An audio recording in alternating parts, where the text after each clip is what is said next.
4 people in the U.S. are now being treated for possible anthrax exposure after a potentially fatal mistake by the U.S. military. The Pentagon says live samples of the deadly agent were accidentally shipped to laboratories around the world. Senior political reporter Scott Thuman has the latest developments.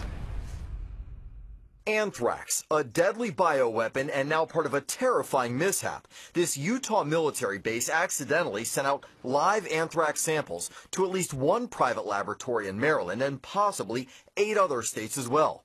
4 workers in Texas, Wisconsin, and Delaware are now being treated as a precaution, and 22 at a U.S. base in South Korea.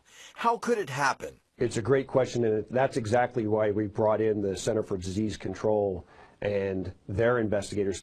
The CDC has sent investigators, but says many answers will have to come from the Department of Defense. As the Pentagon investigates, the Army's Chief of Staff says it may not have been human error, but rather the technical process at fault here, that the spores weren't completely irradiated or killed before being sent out. And sent, it appears, via FedEx without proper precautions. FedEx tells us it's committed to the safe transport of all customer shipments, and our priority is the safety of our employees.